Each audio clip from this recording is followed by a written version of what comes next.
Assalamualaikum guys. Hari ni aku nak share 5 perkara yang aku check sebelum aku apply kerja. By the way, kalau korang tak kenal aku Nick. Aku dah setahun kerja. Setahun je. Setahun.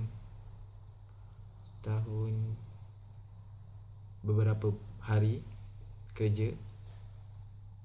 Maknanya aku baru graduate. So ini 5 benda yang aku check sebelum aku apply kerja. Yang pertama sekali, bila kau nak apply kerja, kau check pekerjaan tu apa yang dia buat. Contohnya kalau macam katakanlah kau dah graduate ataupun kau baru habis diploma, graduate sama juga kan. Kau nak tahu apa benda yang kerja tu sepatutnya buat. Maknanya jangan tengok title kerja tu, tapi tengok job scope kerja tu. Katakanlah macam cikgu, dia mengajar, dia kena buat study plan. Kalau doktor, dia jaga, dia tengok pesakit, things like that.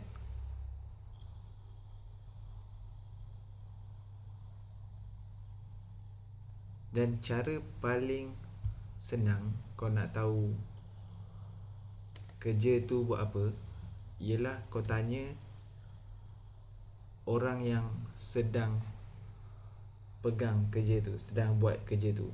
Maknanya kau pergi LinkedIn, lepas tu kau message lah orang yang tanya orang yang buat kerja tu. Katakanlah, sebab kebanyakan kerja dia different company, dia punya job scope kerja untuk sesuatu jawatan tu boleh jadi berbeza. Dia tak akan sama 100%.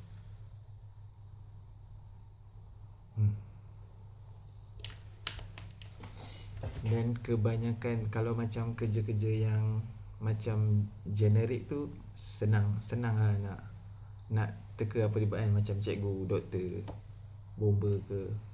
Tapi kalau kerja yang macam dekat office tu, you never know what type of kerja kau kena buat. So sebelum kau apply kerja tu, kau kena tahu dulu kerja apa yang kau nak apply. Dan kalau boleh, tahulah kerja apa yang kau nak buat. Second, ni tak perlu explain banyak. Aku mestilah nak tengok gaji. Berapa gaji yang aku expect untuk dapat. Kalau kau graduate degree, aku tengok video tu, pernah tengok satu video dia kata kalau boleh janganlah bawah 2000 tu macam paling rendah lah kau nak minta gaji yang kau cari. Kalau dia bersesuaian dengan kau punya gaji lah, kau punya pendidikan lah. Katakanlah kalau kau nak jadi pekerja kat kedai makanan, so kau boleh expect lah gaji dia berapa kan. Tapi kalau kau, contohnya kau engineer, lepas tu kau nak cari kerja engineer, carilah gaji yang bersepadan dengan kau punya tahap pendidikan. Sebab at the end of the day, kau kerja sebab kau nak gaji. Okay, is one of the reason lah kan.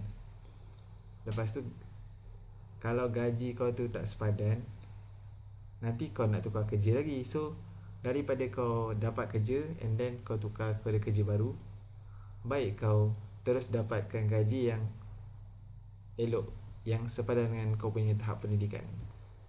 Kenapa kena sepadan dengan tahap pendidikan? Sebab that's the measurement of the society nowadays. Tapi kalau kerja tu, dia tak semua kerja dia akan ikut tahap pendidikan juga.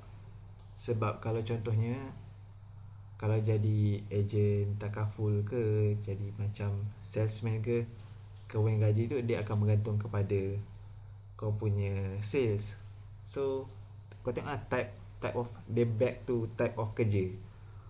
Sebab kalau type of kerja ni dia ada macam, bagi aku dia ada dua jenis lah. Setakat ni aku boleh kategorikan ada dua jenis kerja. Satu kerja yang capai KPI. Bila kerja capai KPI ni, maknanya lagi bagus kau capai KPI dan kau boleh naikkan lagi gaji kau. Ada kerja yang macam tu, macam jadi salesman. Salesman dia ada gaji, ada kerja yang dia ada gaji pokok. Lepas tu bila ada gaji pokok, dia ada commission. So lagi bagus kau kerja, lagi tinggilah gaji kau.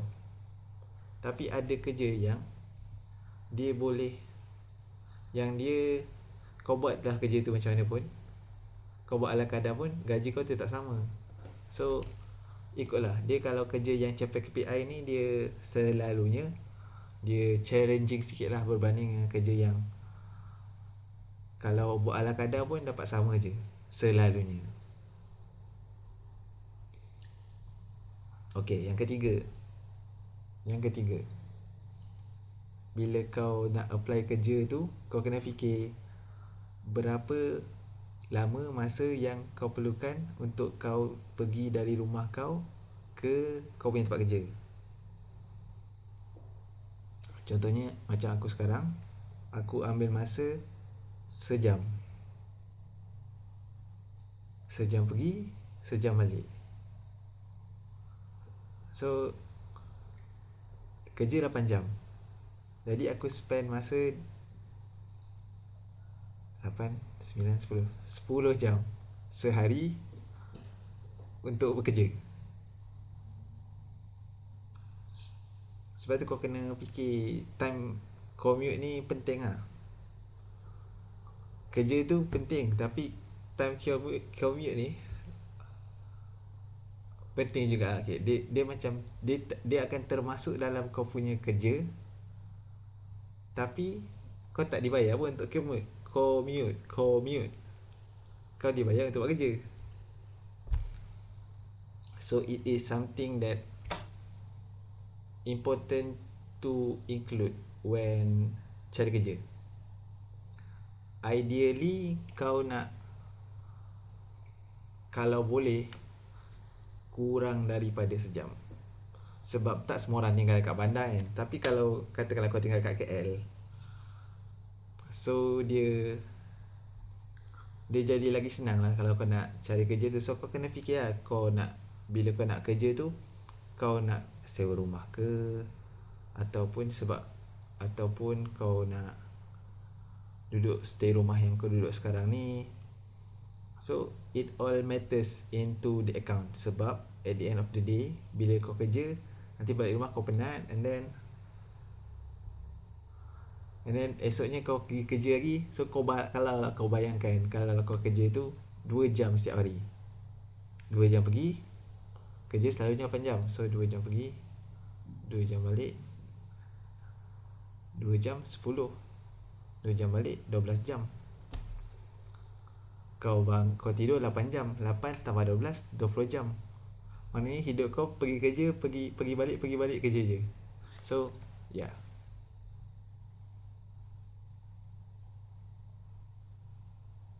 Yang keempat, ni selalunya kau akan tahu benda tu daripada review tempat kerja tu, ataupun lepas kau dah dapat kerja tu baru kau tahu benda ni, iaitu environment dan culture sebuah syarikat tu. Semua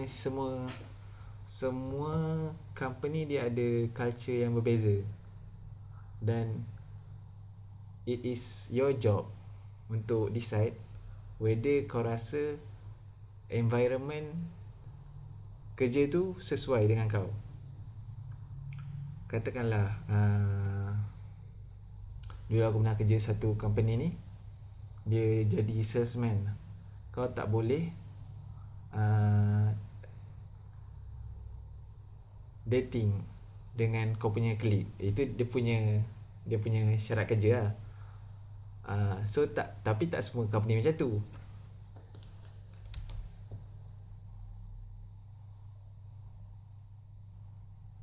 Oh, dan dah 10 minit.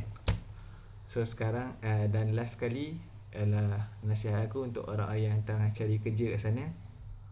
Okay, kau cari kerja, kau dapat kerja, lepas tu kau kena decide kau nak ambil kerja tu atau tak. Lepas kau dah dapat kerja tu dan kau buat kerja tu, kau kena decide kau nak stay atau tak.